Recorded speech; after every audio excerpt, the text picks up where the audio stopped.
Seeds of connection. The February wind cut through Amara Patel's thin jacket as she trudged through 8 inches of fresh snow. Her boots, already worn through at the soles, did little to keep the wet chill from seeping into her feet. The hospital loomed ahead, its windows glowing amber against the pre-dawn darkness. At 42, Mara had spent nearly 15 years cleaning the corridors of St. Vincent Memorial. Her shift began at 5 a.m., before the doctors arrived, and the administrative staff filled the offices. In those quiet morning hours, she moved like a ghost through the building, erasing evidence of the previous day's chaos. The snow had started falling unexpectedly at midnight, and the buses had stopped running. Walking the 3 miles had been her only option if she wanted to keep this job, and she needed this job. Need a ride? A blue pickup truck had pulled alongside her, its engine rumbling softly. The driver leaned across the passenger seat to speak through the open window. He was perhaps in his 50s, with salt and pepper hair and tired eyes behind wire-rimmed glasses. "I'm heading to St. Vincent's," he added when she hesitated. Amara clutched her bag tighter. "How did you know where I work?" He smiled slightly. "The badge on your jacket." She glanced down at her hospital ID, still clipped to her coat from yesterday's. "Shift. I worked there too," he said. "You can check my badge if you want. I'm Dominic." He held up an ID card, but in the darkness, she could only make out his photo and the hospital logo. Still, the temperature was dropping, and her fingers had gone numb. "Thank you," she said finally, climbing into the truck. The heater blasted warm air that made her fingertips tingle painfully as sensation returned. "I'm Amara," she offered. "Nice to meet you, Amara. Sorry about the mess." He gestured to the papers scattered across the dashboard and coffee cups in the center console. The truck was old but well-maintained, smelling of coffee and something like old books. "You're up early," she observed. "Board meeting preparations," he said vaguely. "I like to get in before everyone else. The quiet helps me think." Amara nodded, understanding the appeal of an empty building. "What department are you in?" "Administration," he said after a brief pause. "Nothing exciting?" They drove in comfortable silence for a few minutes before he spoke again. "I've seen you before you walk every day, don't you?" She nodded. "My daughter uses our car for college classes. She's studying nursing." "That's admirable," he said. "Both her studies and your sacrifice." The simple acknowledgement of her daily struggle caught Amara off guard. "Thank you," she said softly, as they approached the hospital. Dominic didn't pull up to the main entrance, but drove around to the service entrance, where the custodial staff entered. "How did you know?" she asked, surprised. He shrugged. "I've been at St. Vincent's a long time. I know most of the entrances." As Amara stepped out of the truck, she turned back. "Thank you again, Dominic." "The storm's supposed to last through the week," he said. "I drive this way every morning if you want a ride. I usually pass your street around 4:30. She hesitated, then nodded. "I'd appreciate that." What Amara didn't notice as she walked away was Dominic watching her go, or how he pulled out his phone and made a note to himself. She didn't see him drive around to the private parking garage where his reserved space marked D.I. Foster. Chairman waited empty, or how he exchanged his worn jacket for a tailored suit jacket he kept in the truck by the time Dominic Foster walked into his top-floor office. He was no longer the kind stranger in a pickup truck, but the chairman of the hospital board, preparing to review the latest round of budget cuts that would directly affect the custodial department. Morning conversations. The snowstorm persisted through the week, transforming the city into a gleaming white landscape. Each morning at precisely 4:30, Dominic's blue pickup truck would idle at the corner of Maple and Pine, waiting for Amara. By the third day, she stopped hesitating before climbing in. Their conversations started small comments about the weather, observations about the hospital's quirks. But gradually, the morning drives evolved into something both looked forward to. "My daughter got an A on her anatomy exam," Amara said one morning, unable to keep the pride from her voice. "She was up studying until 2 in the morning for weeks." "That's impressive," Dominic replied genuinely. "What year is she in?" "Second year. It hasn't been easy. Her father passed away 4 years ago. Heart attack. No warning. Amara looked out the window. Jaya almost gave up her dream then, was going to work full-time instead. I wouldn't let her. Dominic glanced at her. You've sacrificed a lot for her. That's what parents do, she said simply. What about you? Any family? A shadow crossed his. Faced divorce 10 years now. My son lives with his mother in Boston. He's 23, working in finance. There was a note of something unresolved in his voice. We talk once a month, usually about stocks. As they approached the hospital, Amara noticed how Dominic's hands tightened on the steering wheel. Something about the place changed him, subtle but unmistakable. You don't seem to like it there, she observed. He hesitated. It's complicated. The hospital isn't what it used to be. Tell me about it, Amara sighed. Last month, they cut our hours again. They keep saying budget constraints, but the administration floor just got new furniture. She shook her head. The board chairman. Foster, he never even walks through our areas. Probably has no idea what it's like for the regular staff.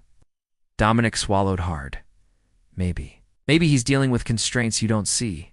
Maybe, she conceded. Or maybe when you make 6 figures, you forget what it's like to count every dollar. The truck grew quiet. When they reached the service entrance, Dominic spoke again, his voice carefully neutral. Same time tomorrow? I'll be there, Amara smiled, unaware of how her words had landed. Inside his office 30 minutes later, Dominic stared at the budget spreadsheet on his screen. The hospital was in financial trouble, serious trouble. Insurance reimbursements were down, costs were up, and several key donors had pulled back during the economic downturn. The custodial department was overstaffed compared to industry standards. His phone buzzed with a message from Barbara Wilkins. The hospital CEO. Decision on custodial cuts needed by EOD. Dominic rubbed his temples. Every morning, he drove Amara to a job he was considering eliminating. Every morning, he listened to her dreams for her daughter. Knowing he held the power to shatter them with a single decision, he picked up the phone. Barbara, let's look at administrative salary freezes before we cut any more frontline staff. Barbara's surprise was evident even through the phone. That won't be popular with the board. I'll handle the board, he said firmly. That evening, as Dominic drove home, he passed Amara, walking toward the bus stop, hunched against the cold. He nearly pulled over, but stopped himself. How could he explain why the chairman of the board was still driving an old pickup at 7 p.m.? How could he admit that he'd been hiding his identity while she unknowingly shared her criticisms of him? The deception had seemed harmless at first, even necessary. After his bitter divorce and the expose in the business section about his ruthless approach to hospital management, Dominic had retreated from personal connections. The pickup truck a reminder of his father's plumbing business, where he'd worked summers as a teenager, had become his sanctuary from the polished world of boardrooms now. Watching Amara disappear into the snowy evening, he realized he'd created a problem with no easy solution. He was falling for a woman who had no idea who he really was, and would likely despise him when she found out. Worlds Collide, the annual St. Vincent Memorial Charity Gala, transformed the hospital's atrium into a glittering wonderland. Crystal chandeliers replaced the usual fluorescent lights, and the sterile floor was covered with plush carpets. For one night, the business of healing was replaced by the business of fundraising. Amara moved between tables in her custodial uniform, placing empty water pitchers and collecting discarded napkins. The event staff had insisted they needed regular employees, visible to show donors where their money was going. She felt like an exhibit. Can you believe they're spending thousands on this party while cutting our hours? Whispered Julian, another custodian, as they crossed paths near the dessert table. Amara shrugged. Apparently this brings in millions in donations. Still doesn't seem right, Julian muttered. Before being summoned by a guest who had spilled wine, the last 2 weeks had been puzzling. The anticipated custodial cuts hadn't materialized. Instead, a memo announced that administrative salaries would be frozen to preserve frontline positions. Even more strangely, her daily rides with Dominic had stopped abruptly. One morning, he simply hadn't shown up. She'd waited 15 minutes before beginning her long walk, telling herself it didn't matter that they barely knew each other. Yet the disappointment had lingered all week. Ladies and gentlemen, the CEO's voice boomed through the sound system. Please welcome the man who has guided St. Vincent's through challenging times with wisdom and compassion. Our board chairman, Dominic Foster.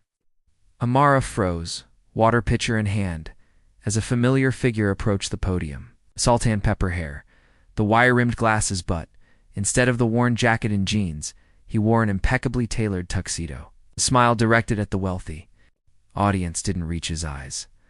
The pitcher nearly slipped from her hands. Dominic from the truck was Chairman Foster. "Thank you, Barbara," he began, his voice carrying the same gentle quality she remembered from their morning conversations. "St. Vincent's mission has always been to serve all members of our community, regardless of their ability to pay, ... Amara couldn't process the words. Her mind raced through every conversation they'd had, every criticism she'd voiced about the administration and Foster, unaware she was speaking to him directly. Heat rose in her cheeks as humiliation washed over her. Then his eyes found hers. In the crowd, the momentary flash of recognition, followed by what looked like genuine anguish, confirmed everything. He'd known exactly who she was all along. Without thinking, Mara set down the pitcher and walked quickly toward the service exit. Behind her, Dominic faltered mid-sentence before recovering, but she didn't hear the rest of his speech. Outside, in the staff break room, Julian found her staring blankly at her locker. "You okay? You look like you've seen a ghost." "Something like that," she murmured. "Well, you missed the excitement." Chairman Foster announced a new scholarship program for hospital employees and their families pursuing healthcare education. Full tuition, books, everything. Julian shook his head in disbelief. Apparently it was his idea, pushed it through over some objections from the finance committee. Amara's head snapped up. Did he say why? Something about investing in the hospital family. The first recipient is being announced next week. Julian checked his watch. Break's over. The rich folks need more coffee. Amara remained rooted to the spot, her thoughts swirling. A scholarship program. Right after she'd told him about Jaya's struggles with nursing school expenses. It couldn't be coincidence. The next morning, she deliberately left home 30 minutes early, taking a different route to avoid the corner where Dominic had always picked her up. As she passed the hospital parking garage, she spotted his truck pulling in and ducked behind a snowbank, unwilling to face him. For 3 days, she managed to avoid him completely, switching her shift to evenings when possible. On the 4th day, she found an envelope in her locker. Inside was a handwritten note. "Amara, owe you an explanation and an apology. If you're willing to hear both, I'll be at Clayton Park bench by the pond tomorrow at 6 p.m. No pressure." "Way, I'm sorry, Dominic." She crumpled the note, then smoothed it out again, unsure what to do. Hidden truth, Samara didn't go to Clayton Park. Instead, she picked up an extra shift, telling herself the overtime was more important than listening to some privileged executive's excuses. But as she mopped the floors of the East Wing, her anger began to blur with confusion. "You're awfully quiet tonight," observed Eleanor, an elderly nurse who had worked at St. Vincent's for nearly 40 years. Amara hesitated before asking, "What do you know about Dominic Foster?" Eleanor raised an eyebrow. "The chairman. Now that's an interesting question coming from you." She considered for a moment. He's not what people expect. His father was a plumber, mother was a teacher. He worked as an orderly here during college, then got his MBA, rose through administration, turned down better-paying jobs to stay at St. Vincent's. Why would he do that? His younger sister died here when they were kids. Leukemia, the hospital. Treated her, even though the family couldn't pay much. Eleanor adjusted her glasses. When the previous board wanted to cut the oncology program for low-income patients 5 years ago, Foster mortgaged his house to keep it running until new funding was secured. Amara absorbed this information silently. It didn't match the image of the calculating executive she'd constructed. "He's not perfect," Eleanor continued. "Made some hard decisions over the years. But unlike most executives I've known, he seems to remember there are real people affected by those spreadsheets." Later that night, as Amara cleaned the administrative floor, normally empty at this hour, she found herself outside Dominic's office.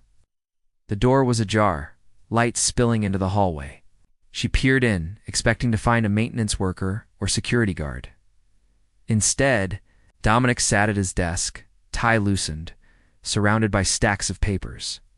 He looked exhausted, nothing like the confident chairman from the gala. As she watched, he removed his glasses and pressed the heels of his hands against his eyes. She must have made a sound. Because suddenly he looked up. Their eyes met for the first time since the gala. "Amara," he said softly, neither surprised nor upset to see her. Just resigned. She should have walked away. Instead, she found herself asking, "Why did you pretend to be someone else?" He gestured for her to come in, and after a moment's hesitation, she did, leaving her cleaning cart in the hallway. "I didn't intend to deceive you," he began. "That first morning, offering you a ride, it was just human decency. But then," he sighed, "when you started talking about your life, your daughter, I realized how rarely anyone speaks to me without an agenda. Once I didn't correct your assumption, it became harder to tell the truth. So you just let me complain about you to your face." The absurdity of it struck her suddenly. A small, rueful smile touched his lips. "Technically, you complained about Chairman Foster." Despite herself, Amara felt the corner of her mouth twitch. "That's splitting hairs." "Fair enough." His expression grew serious. "For what it's worth, your perspective changed how I approach the budget cuts. You reminded me what it's like on the receiving end of those decisions." Amara crossed her arms. "And the scholarship program? Was that because of my daughter?" "Partially," he admitted, "but something I've wanted to implement for years. Your story gave me the push to make. It happened now instead of later." She studied him, searching for insincerity, but finding none. "I should get back to work." As she turned to leave, he said, "Amara, there's something else you should know." He hesitated. "Your daughter's application for the scholarship program, it's been approved. First recipient. The committee made the decision yesterday based on her grades in essay." She froze. "Did you influence that?" "I recused myself from the selection process precisely so no one could claim that." His eyes held hers steadily. She earned it. Mara didn't know whether to thank him or remain suspicious. Before she could decide, her phone buzzed with a text from Jaya. "Mom, just got email about a full scholarship from the hospital. Is this real?" Looking at the genuine joy in those words, Amara found her anger difficult to maintain. Who was watching her with a mixture of hope and resignation. "I need time," she said finally.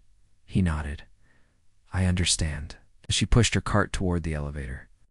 Amara wondered if she really did need time more, if she was just afraid to admit that the man she'd begun to care for in those morning drives wasn't entirely a fiction after all. The bridge between rain had replaced the snow, turning the world gray and sodden. Amara stood beneath the awning of the hospital's main entrance, watching sheets of water cascade from the roof. Her shift had ended, but the downpour made her reluctant. To begin the long walk home? Need a ride? The familiar voice behind her sent a jolt through her system. She turned to find Dominic standing there, no longer in his chairman's suit, but in jeans and the worn jacket she remembered from their morning drives. His hair was damp from the rain, glasses slightly fogged. "Are you stalking me now?" she asked, but there was no real bite to her words. "Hospital policy. We don't let employees walk home in biblical floods." A faint smile played at his lips. "No pressure. The bus should be here in about 40 minutes. Amara looked at the deluge, then back at him. "Fine, but we need to talk." The blue pickup was parked in the chairman's spot, an incongruity that hadn't registered with her before. As they drove in silence through the rain-slicked streets, Amara gathered her thoughts. "Why didn't you tell me who you were after we started?" Double quotes.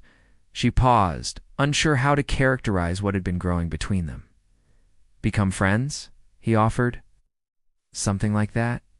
Dominic's hands flexed on the steering wheel.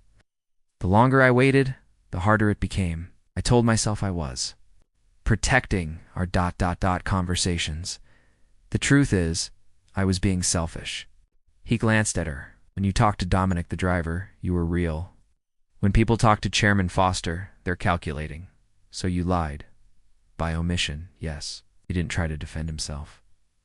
"I'm sorry." They drove in silence for several blocks before Amara spoke again. My daughter called me crying last night. Do you know what she said? She could finish her degree without working the overnight shift at the convenience store? Amara's voice caught. She can actually sleep now. Dominic nodded, keeping his eyes on the road. She deserves the opportunity. The thing is, Amara continued, I've been angry at you for hiding who you were. But I've been doing the same thing. My whole life. She stared out at the rain. At work, I'm invisible. I clean around people having important conversations like I don't exist. I hear things, see things, but nobody notices me. I noticed you, he said quietly. Yes, you did. She turned to look at him fully. That morning in the snow, you could have driven past like everyone else. The truck slowed as they approached her apartment building. Instead of pulling up to the entrance, Dominic parked across the street. He turned in his seat to face her. I don't regret offering you rides, he said. I regret not being honest sooner. If you want nothing more to do with me, I understand.